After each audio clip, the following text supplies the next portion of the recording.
అనసూయాత్రి సంభూతో దత్తాత్రేయో దిగంబరః స్మర్తృగామి స్వభక్తానాం ఉద్ధర్త భవసంకటాత్. ద్రాం దత్తాత్రేయాయ నమః. అందరికీ శుభోదయం. ఈరోజు మనం ఈ వీడియో ఎందుకు చేస్తున్నాము అని అంటే, చాలామంది భక్తులు ఏమంటే కురువాపురం వెళ్ళాలి, ఎలా వెళ్ళాలి, వెళ్తే ఎక్కడ ఉండాలి, అక్కడ ఏం వసతులు ఉన్నాయి, ఒకవేళ మేము అక్కడ సప్తాహ పారాయణ చేయదలుచుకుంటే ఎక్కడ చేయాలి, ఎలా చేయాలి, గాణగాపురం వెళ్తే కూడా ఇదే ప్రశ్న. కాబట్టి వీటన్నిటికీ సమాధానం ఇస్తూ ఈ వీడియో. అంతేకాకుండా బెంగళూరు హొసకోటెలోనే శ్రీచక్రాంకిత అవిముక్త దత్తలింగ క్షేత్రం నిర్మాణం అవుతోంది కదా, దానికి సంబంధించి కూడా దానికి సంబంధించి ఏదైనా బ్యాంక్ అకౌంట్ డీటెయిల్స్ కానీ ఏమన్నా ఉంటే ఇవ్వండి, మేము కూడా మా వంతు మేము ఏదైనా కాంట్రిబ్యూట్ చేస్తాము అని అడుగుతున్నారు. కాబట్టి ఆ వివరాలు కూడా ఇస్తాను.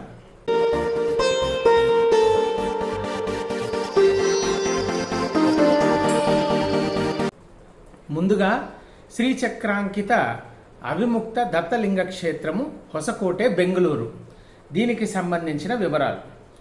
ఈ ఆలయం నిర్మాణం ఎక్కడ జరుగుతోంది అంటే బెంగళూరు అవుట్స్కట్స్ హొసకోటె. బెంగళూరు నుండి తిరుపతి వెళ్లే మార్గం, ఈ మార్గంలో చిట్ట చివరి బస్ స్టాప్ బెంగళూరుకి హొసకోటె. ఆ బస్ స్టాప్లో వెనక పక్కనే ఉంటుంది. అక్కడ కేశవమూర్తి గారని ఉంటారు, వారి ఫోన్ నెంబర్ కూడా ఇప్పుడు నేను ఇస్తాను స్క్రీన్ మీద, వారికి మీరు ఫోన్ చేయవచ్చు. అలాగే ఇప్పుడు మీకు నేను స్క్రీన్ మీద వారి బ్యాంక్ డీటెయిల్స్ ఇస్తాను, ఆ బ్యాంక్ డీటెయిల్స్ కూడా మీరు మీ పేమెంట్ అనేది చేయవచ్చు. ఆ ఆలయ నిర్మాణ కార్యక్రమంలో మీరు కూడా పాల్గొనవచ్చు. చాలామంది అడిగారు డీటెయిల్స్ ఇవ్వండి. కాబట్టి ముందుగా శ్రీచక్రాంకిత అవిముక్త దత్తక్షేత్రం గురించి వివరాలు. శ్రీచక్రాంకిత అవిముక్త దత్తక్షేత్రం విషయమై ఇంకేమన్నా సందేహాలుంటే మీకు స్క్రీన్ మీద కేశవమూర్తి గారి ఫోన్ నెంబర్లు ఇచ్చాను కదా, వాటికి ఫోన్ చేసి మీరు మాట్లాడండి. ఇప్పుడు గాణగాపుర క్షేత్రానికి వెళ్ళి అక్కడ మనం ఎక్కడ ఉండాలి, అసలు ఎలా వెళ్ళాలి, వెళ్ళిన తర్వాత ఒకవేళ అక్కడ ఉంటే సప్తాహ పారాయణ ఎక్కడ చేసుకోవాలి, ఇది ముఖ్యంగా అందరికీ ఉన్న ఒక ప్రశ్న. ఈ ప్రశ్నకి సమాధానం చూద్దాం. ఇప్పుడు బెంగళూరు నుండి వచ్చే వాళ్ళు ఎవరైనా గాణగాపురం వెళ్ళాలి అనుకుంటే షోలాపూర్ వెళ్ళే రైలు మార్గంలో రైలు ఎక్కితే గాణగాపూర్ రోడ్ అని చెప్పేసి ఒక రైల్వే స్టేషన్ ఉంటుంది. ఆ రైల్వే స్టేషన్ దిగాలి. అది దాదాపుగా 26-30 కిలోమీటర్ల దూరం ఉంటుంది క్షేత్రానికి. మీరు రైలు దిగంగానే అక్కడ మీకు ఆటోలు సిద్ధంగా ఉంటాయి. మనిషికి 100-150 రూపాయలు అలా తీసుకుంటారు. షేర్ ఆటోలు ఉంటాయి, కాబట్టి మీరు రావచ్చు. ఒకవేళ కాదండి మేమే 6-7 ఉన్నాము, లేకపోతే ఒక 10 మంది ఉన్నాము అంటే 7 నుండి 800 రూపాయలు ఇస్తే మిమ్మల్ని తీసుకువచ్చి సంగమం అంటే సంగమం దగ్గర దింపుతాడు, లేదా మీరు మఠం దగ్గర దిగుతామంటే మఠం దగ్గర దింపుతారు. మఠానికి సంగమానికి 4 కిలోమీటర్లు దూరం ఉంటుంది. అదే మీరు గనక హైదరాబాద్ నుండి వస్తున్నారు అని అంటే హైదరాబాద్ నుండి షోలాపూర్ మీదుగా వెళ్ళే రైళ్లు, కొల్హాపూర్ వెళ్ళే రైళ్లు ఏమైనా ఉంటే, లేదా ముంబై వైపు వెళ్ళే రైళ్లు ఏమన్నా ఉంటే అవి గాణగాపూర్ రోడ్డు వెళ్తుందా లేదా చెక్ చేసుకొని, గాణగాపూర్ రైల్వే స్టేషన్లో స్టాప్ ఉందా లేదా చెక్ చేసుకొని మీరు గాణగాపురం రైల్వే స్టేషన్లో రైలు దిగవచ్చు. మళ్ళీ యథావిధిగానే అక్కడ కూడా మీకు షేర్ ఆటోలు ఉంటాయి, షేర్ ఆటోలో రావచ్చు. బస్సు ప్రయాణం చేయాలండి, మాకు రైలు వసతి లేదు, మీరు ఎక్కడ ఉంటారో నాకు తెలియదు, కాబట్టి ఏ ప్రాంతం వారైనా నేను ఏం చెప్తానంటే, ఎందుకంటే ఎక్కువ మటుకు తెలుగు వారు వేసే ప్రశ్న కాబట్టి ఒక విషయం చెప్తాను. మీరే విశాఖపట్నమో విజయనగరమో శ్రీకాకుళం నుండో వస్తారనుకోండి, అన్నిటికంటే బెస్ట్ మార్గం ఏంటి అని అంటే హైదరాబాదు వచ్చి హైదరాబాద్ నుండి మీరు గాణగాపురం వెళ్ళడం ఉత్తమము. ఎందుకు అనంటే ఒకవేళ మీకు రైలు దొరకలేదండి, మరి మేము ఎలా వెళ్ళాలండి? హైదరాబాద్ నుండి గుల్బర్గాకి, దాన్నే ఇప్పుడు కలబురిగి అంటున్నారు, గుల్బర్గాని కలబురిగి అంటున్నారు. హైదరాబాద్ నుండి కలబుర్గి లేదా గుల్బర్గాకి ప్రతి గంటకో 2 గంటలకో ఒక సూపర్ ఫాస్ట్ ఎక్స్ప్రెస్ ఏదో ఒకటి ఉంటుంది. 4-4.5 గంటలలో మిమ్మల్ని గుల్బర్గాలో దింపేస్తాడు.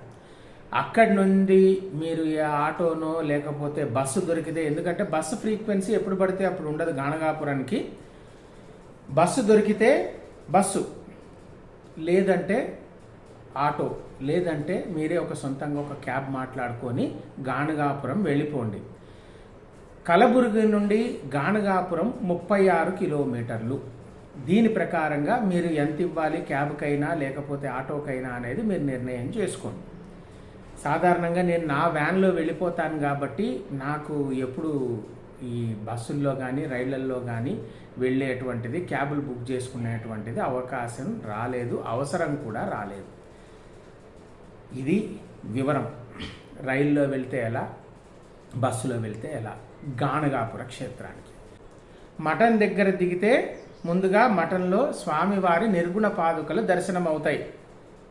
అదే సంగమానికి వస్తే సంగమంలో స్నానం చేసి అక్కడ మీకు దాదాపుగా ఒక 500 మంది కూర్చునే విధంగా గురుచరిత్రల పారాయణ చేసే విధంగా ఏర్పాట్లు చేశారు. గురుచరిత్ర పారాయణకు సంగమంలో ఉన్న ఔదుంబరం నీడన శ్రేష్టమైన స్థానము. ఇక్కడ ఇంకొక విషయం ఏంటి అని అంటే, మీరు గురుచరిత్ర పారాయణ చేస్తున్నారు, సప్తాహం చేస్తారు, అక్కడ మీ స్థానం ఒక రోజు ఫిక్స్ చేసుకున్నారంటే అది అలాగే ఉంటుంది.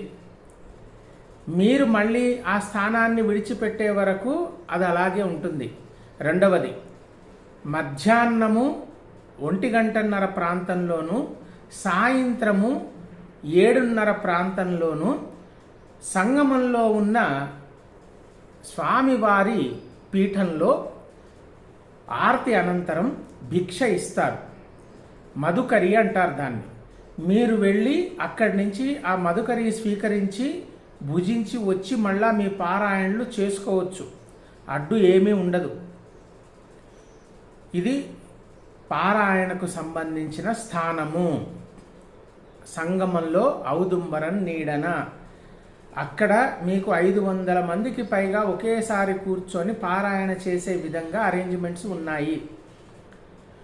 మీరు ఇంతకుముందు పారాయణ చేసి ఉంటే పారాయణ ఏ విధంగా చేయాలో నేను చెప్పక్కర్లేదు. ఎవరైనా చేసి ఉండలేదు, ఇప్పుడే మొట్టమొదటిసారి మేము పారాయణ చేస్తున్నామండి, మాకు అక్కడ విధి విధానం తెలియదు అని అంటే అప్పుడు నాకు పర్సనల్గా మెసేజ్ చేయండి, నేను మీకు సమాధానం చెప్తాను. ఎక్కడ ఉండాలండి? చాలామంది మహారాష్ట్ర వారు కానీ కర్ణాటక వారు కానీ ఏం చేస్తారంటే సంగమంలోనే వారు నిద్ర చేస్తారు. లేదండి మేము ఫ్యామిలీతో ఉన్నాము, మా ఆడవారు కూడా వస్తారు, వారు కూడా పారాయణ చేస్తారు. అటువంటప్పుడు నేను ప్రిఫర్ చేసేది ఏమిటి అని అంటే, ఎప్పుడైనా కూడా అవధూత ఆశ్రమం సంగమానికి కూతవేటు దూరంలో ఉంటుంది. అవధూత ఆశ్రమంలో మీకు 2 మనుషులకి దగ్గర నుండి ఒక 6-7 ఉండగలిగినంత రూముల వరకు, అలాగే డార్మిటరీ అంటే మేము ఒక 30-40 మంది వచ్చామండి, 50 మంది వచ్చామండి అంతవరకు కూడా డార్మిటరీ వరకు కూడా ఉంటాయి. వారి నెంబర్ కూడా ఇప్పుడు స్క్రీన్ మీద ఇస్తాను చూడండి. అవధూత ఆశ్రమంలో నేను ఎప్పుడు దిగినా అవధూత ఆశ్రమంలో దిగుతాను. నేను ఒక్కడిని వెళ్ళినా, ఫ్యామిలీతో వెళ్ళినా, లేకపోతే నాతో పాటు ఎవరన్నా వచ్చినా కూడా నేను ప్రిఫర్ చేసేది అది. ఒకవేళ అవధూత ఆశ్రమంలో నాకు దొరక్కపోతే దాని పక్కనే చీలే మహారాజ్ ఆశ్రమం అని ఉంది. వాసుదేవానంద సరస్వతి స్వామి వారి ముఖ్య శిష్యుల్లో ఒకరైన చీలే మహారాజ్ వారి ఆశ్రమం ఉంది. అక్కడైనా కూడా రూములు దొరుకుతాయి. వారి ఫోన్ నెంబర్ కూడా ఇప్పుడు స్క్రీన్ మీద ఇస్తున్నాను చూడండి. మనకి తెలుగు వారికి చాలా అనువుగా ఉండేది అవధూత ఆశ్రమం. అక్కడ ఏ రూముకి ఎంత రేట్లు ఉన్నాయి అనేది మీరు వారికి ఫోన్ చేసి కనుక్కొని అక్కడ ఉందా వసతి లేదా అంటే, చాలామంది మనలాంటి వాళ్ళు వస్తారండి, అక్కడ ఉంటారు. ముందుగా మీరు ఫోన్ చేసి ఒక 4-5 రోజులు ముందుగానే, ఒక వారం రోజులు ముందుగానే మీరు ఎన్ని రోజులు ఉంటారు, ఏ సైజు రూమ్ కావాలి, అన్ని వివరాలు వాళ్ళకి తెలియజేసి మీరు బుక్ చేసుకొని వెళ్ళండి. ఇక్కడ దిగిపోయానండి ఇప్పుడు అవధూత ఆశ్రమానికి వెళ్ళిపోతే రూమ్ ఇచ్చేస్తారా? నాకు తెలియదు మహాన్ బాబా, మీ అదృష్టం ఉంటే మీకు దొరికితే దిగండి, లేకపోతే లేదు. ఇది విషయం. మీరు అక్కడ రూములు తీసుకోండి. లేదు ఇవి కాదండి మేము 5 స్టార్ హోటల్లో ఉంటామంటారా? అవి కూడా ఉన్నాయి మీకు గాణగాపూర్లో. రోజుకి 5,000 రూపాయలు, 6,000 రూపాయలు అలా మీకు సూట్లు కూడా దొరుకుతాయి. 12,000 రూపాయల సూట్స్ దగ్గర నుంచి దొరుకుతాయి మీకు. 5 స్టార్ హోటల్స్ కూడా ఉన్నాయి. మీ బడ్జెట్ మీ ఇష్టం.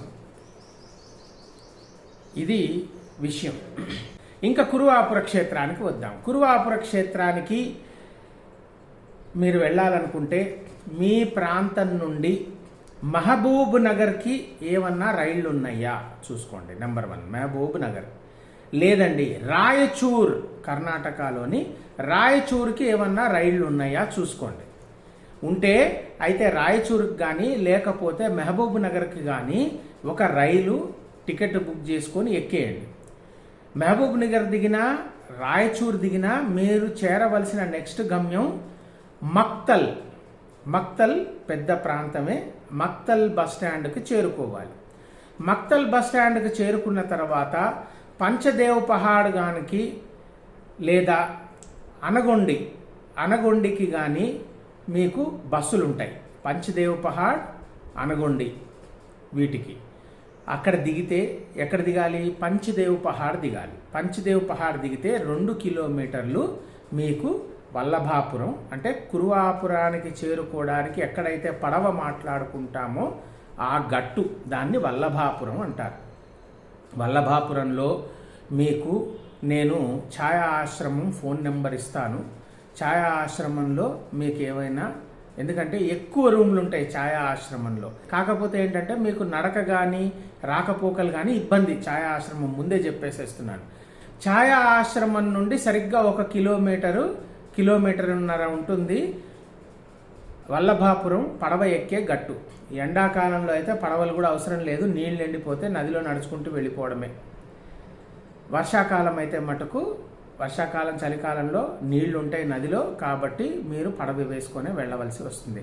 పడవకి మనిషికి 50 రూపాయలు తీసుకుంటున్నారు ఇవాళ.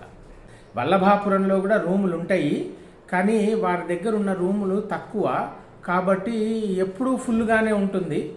రేర్గా దొరుకుతాయి మనకి రూమ్స్, ఎందుకంటే భక్తులు అనేక మంది వస్తారు. వల్లభాపురం గట్టునే ఉంటుంది కాబట్టి విఠల్ బాబా వారి ఆశ్రమంలో రూములు కొద్దిగా తక్కువ దొరుకుతాయి.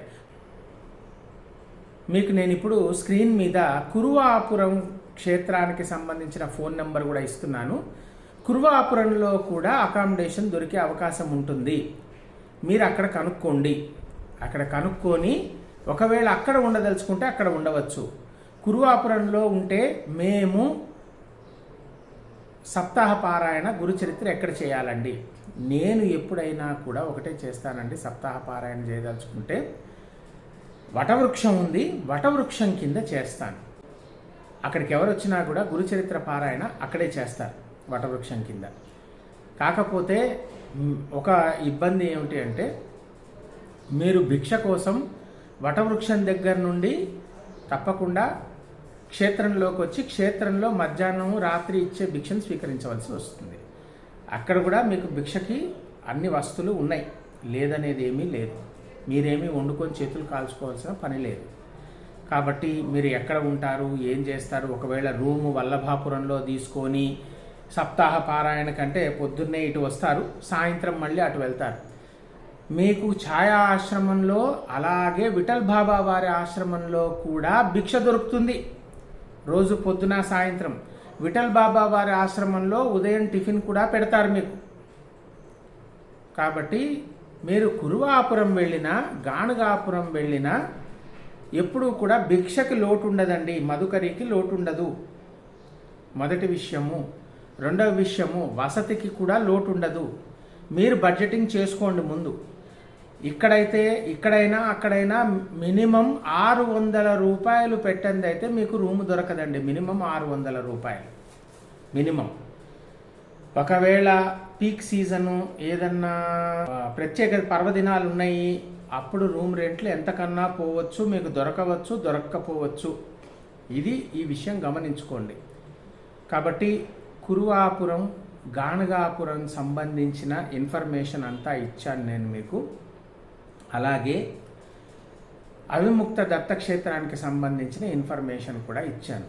ఇంకా మీకేమైనా సందేహాలు ఉంటే 8309090175 ఈ నంబర్కి మెసేజ్ చేయండి. ఫోన్ చేయొద్దు, వాట్సాప్ మెసేజ్ చేయండి. ఎందుకంటే నేను ఎక్కడ ఏ డ్రైవింగ్లో ఏ క్షేత్రానికి వెళ్తుంటానో నాకు తెలియదు. డ్రైవింగ్లో నేను ఫోన్ తీయను.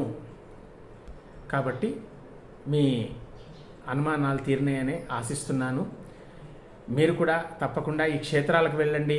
వీలున్నవారు తప్పకుండా గురుచరిత్ర సప్తాహ పారాయణ చేయండి, దత్తనామం స్మరించండి, దత్తాత్రేయుడు అనుగ్రహం పొందండి. అవధూత చింతన శ్రీ గురుదేవ దత్త.